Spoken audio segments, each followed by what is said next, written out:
Hi everyone, this is Avnish here. I'm a PhD student. I work with Professor Aparna Singh at Nano Engineering Lab that comes under the Department of Metallurgical Engineering and Material Science at Indian Institute of Technology, IIT Bombay, India. So in today's talk, I will be talking about the role of microstructure on damage tolerance in nanobentic steels.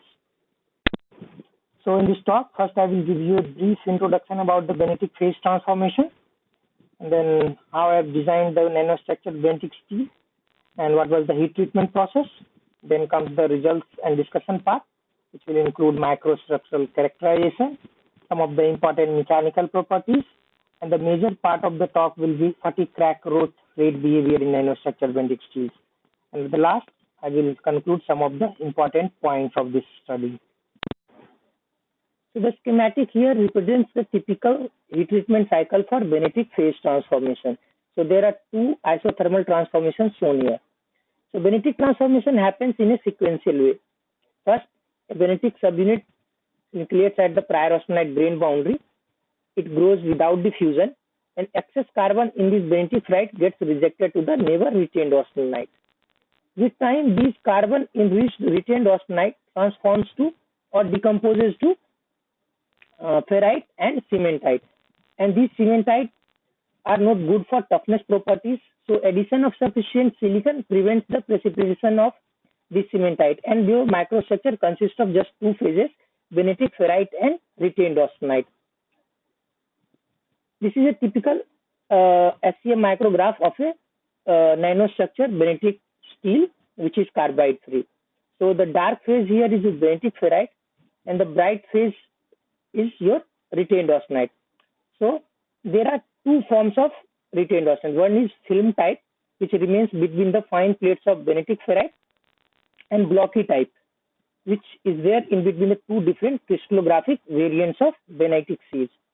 So the large blocks of retained austenite between the sieves of benite are relatively unstable and easily transforms to untempered martensite under the influence of applied stresses, so thereby making the steel brittle. So in order to get rid of these blocky type retained austenite, T-node concept is used to design the nanostructured benetic steel.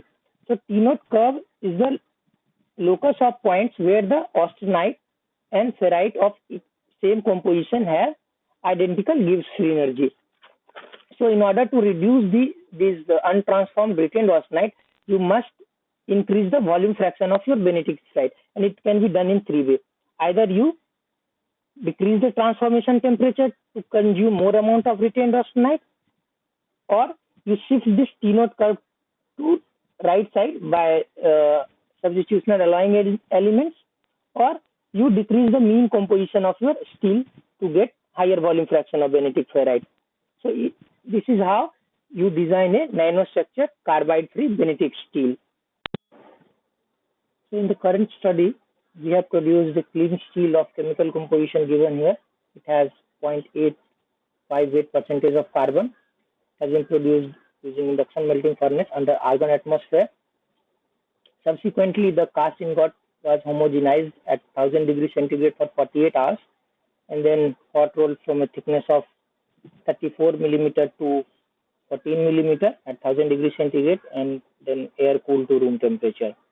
In order to produce a range of benetic microstructure, that is with different sizes, morphology, and volume fraction of phases, the roll plates were austenitized at 950 degrees centigrade for 40 minutes, and then cooled and isothermally hold at three different temperatures, that is 250, 300, and 350 degrees centigrade for 40, 30, and 20 hours respectively, and their names were given as NB250, NB300, and NB350 respectively. These are the SEM micrographs. Clearly shows that with decrease in austempering temperature, the microstructure gets refined.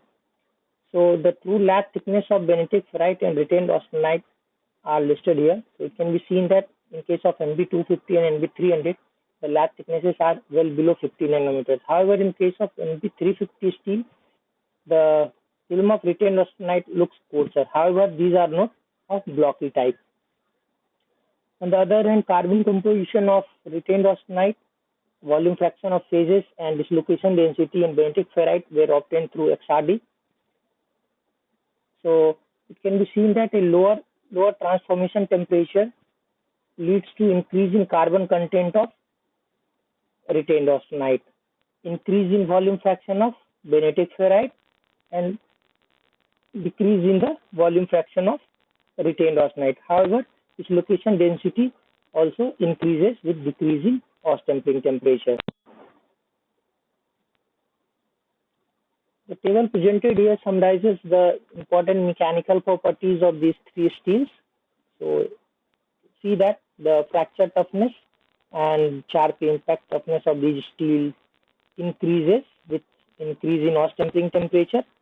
However, these come with the loss in tensile strength and hardness of these steels. So the decrease in strength with increase in Austen-Pring temperature has been attributed to the formation of coarse bentic ferrite as well as the decrease in its volume fraction. Moreover, the greater volume fraction of retained austenite, in spite of its coarser morphology at higher Austen-Pring temperature, was found responsible for improving the ductility and the toughness of these steels.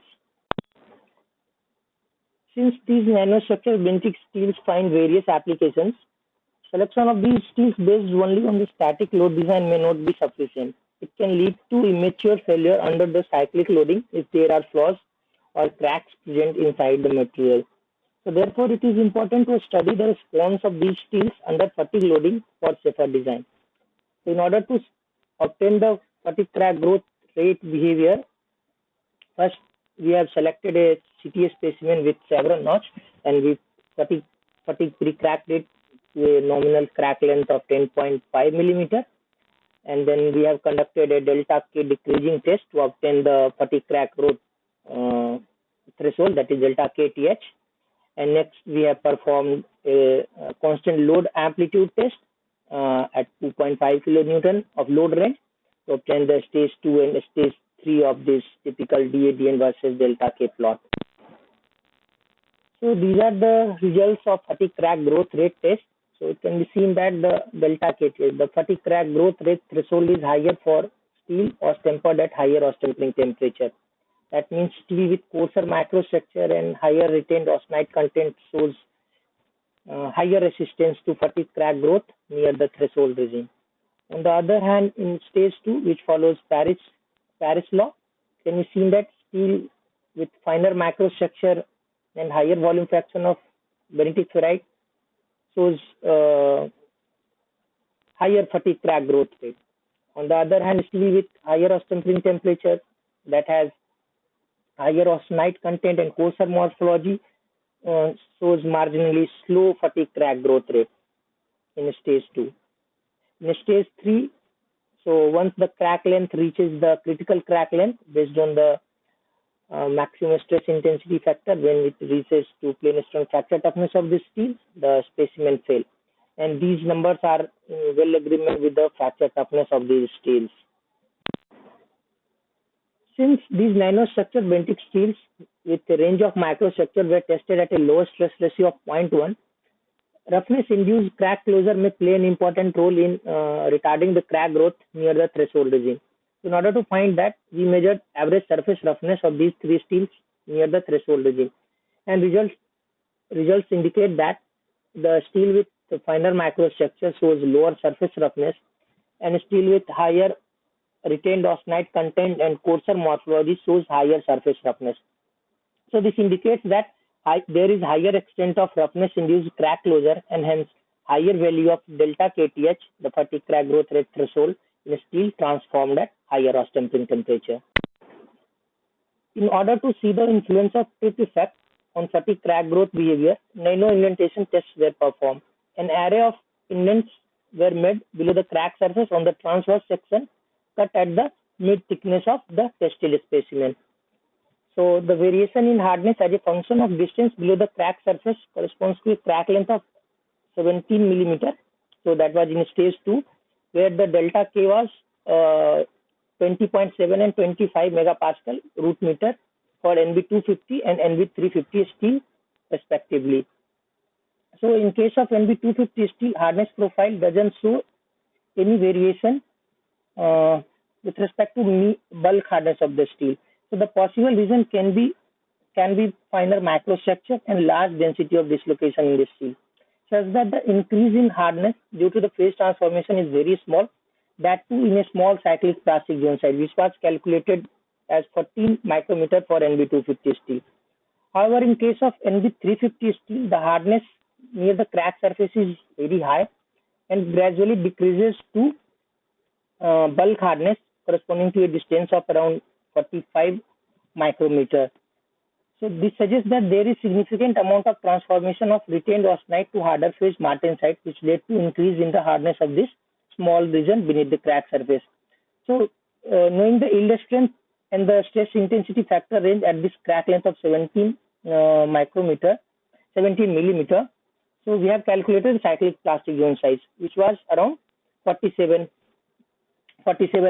micrometer. So which is very close to the observed size of zone where transformation has happened. So these results suggest that there is phase transformation of retained austenite to martensite, which can retard the crack growth, because a part of the mechanical energy is absorbed in phase transformation rather than driving the crack growth.